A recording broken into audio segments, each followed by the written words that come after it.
Guys, મારું નામ છે એકતા. હું અમદાવાદમાં રહું છું. મને અલગ અલગ વાનગી બનાવવાનો ખૂબ જ શોખ છે.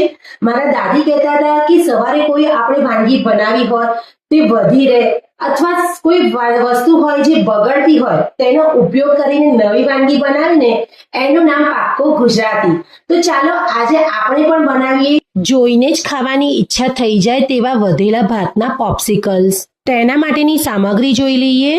બાફેલા 2 કાચા કેળા, ઝીણું સુધારેલી કોબીજ, ઝીણું સુધારેલું લાલ કેપ્સિકમ, ઝીણું સુધારેલું લીલું કેપ્સિકમ, છીણેલી કાકડી, ઝીણી સુધારેલી કોથમીર, 1 ઝીણું સુધારેલું લીલું મરચું, વધેલો ભાત, હળદર, કાશ્મીરી લાલ મરચું પાવડર, મીઠું, બેસન, સોજી, હિંગ, ધાણા જીરું પાવડર, આખા ધાણા, અજવાઈન, સૂંઠ પાવડર, આમચૂર પાવડર, ચીલી ફ્લેક્સ, કાળા મરીનો પાવડર.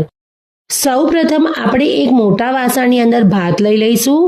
ભાતને ચમચીની મદદથી છૂટો પાડી દઈશું. આ રેસીપીની અંદર આપણે બહુ બધા વેજીસના યુઝ કરીને એક હેલ્ધી વાળી રેસીપી બનાવી છે, જેથી નાના મોટા સૌને બહુ જ ગમશે. અને આ રેસીપીને જોયા પછી તમે પણ સવારે ભાત વધારે બનાવશો એ મારી ગેરંટી છે. હવે આની અંદર આપણે 1 બાય 1 બધા વેજીટેબલ્સ એડ કરી દઈશું. વેજીટેબલ્સની ક્વોન્ટિટી તમને જે પસંદ હોય તે પ્રમાણે વધતી ઓછી કરી શકો છો. અડધી ચમચીથી પણ ઓછી હળદર એડ કરીશું. 1 ચમચી કાશ્મીરી લાલ મરચું પાવડર એડ કરીશું. સ્વાદ અનુસાર મીઠું એડ કરીશું. થોડી હિંગ એડ કરીશું. અડધી ચમચી અજમો એડ કરીશું.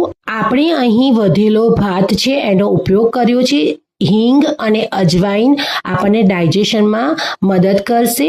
હવે તેની અંદર 1 ચમચી ધાણાને હાથથી ક્રશ કરીને એડ કરી દઈશું. અડધી ચમચી ચીલી ફ્લેક્સ એડ કરીશું. અડધી ચમચી ડ્રાય જિંજર પાવડર એડ કરીશું. અડધી ચમચી સૂંઠ પાવડર એડ કરીશું. તમે જિંજરની પેસ્ટ પણ એડ કરી શકો છો. કાળા મરીનો પાવડર એડ કરીશું. અડધી ચમચી ગરમ મસાલો એડ કરીશું. 3 ચમચી આપણે એમાં સોજી એડ કરીશું. 3 ચમચી બેસન એડ કરીશું. વસ્તુને સરસ આપણે મિક્સ કરી લઈશું.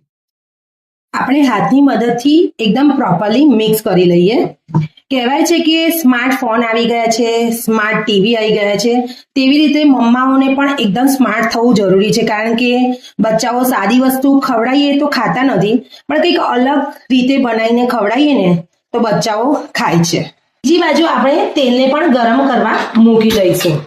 આપણે હાથને થોડોક ઓઇલથી ગ્રીસ કરી લઈશું, જેથી આપણું જે આ મિશ્રણ છે ને એ હાથમાં ચીપકે નહીં. આપણે આ મિશ્રણની અંદર બેસન એડ કર્યું છે. બેસન એડ કરવાથી આ જે પોપ્સિકલ બનશે તેનો એકદમ સરસ એવો ટેસ્ટ આવશે.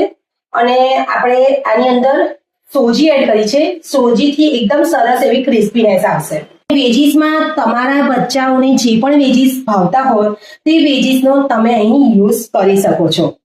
હવે આપણા પોપ્સિકલ્સ બનીને તૈયાર થઈ ગયા છે. હવે આ પોપ્સિકલ્સને આપણે સોજીમાં રગદોળી દઈશું. આવી રીતના સરસ એવું આપણે સોજીથી તેને કોટ કરી દઈશું.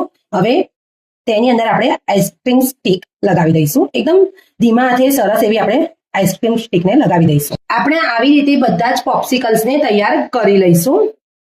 તમે ચાહો તો પોપ્સિકલ્સમાં ચીઝનો, પનીરનો પણ ઉપયોગ કરી શકો છો. તો તૈયાર છે આપણા એકદમ સરસ લાગે એવા પોપ્સિકલ્સ. ફ્રાય કરી લઈએ. અહીં એકદમ મીડિયમ હોટ ઓઇલ હોય એવા ઓઇલની અંદર આપણે ફ્રાય કરી લઈશું. થોડા કાચા પાકા થઈ જાય પછી આપણે તેને ટર્ન કરીને બધી બાજુથી ગોલ્ડન બ્રાઉન કરી લઈશું. બસ એવા ગોલ્ડન બ્રાઉન પોપ્સિકલ્સ તૈયાર થઈ ગયા છે. આપણે પ્લેટમાં લઈ લઈશું.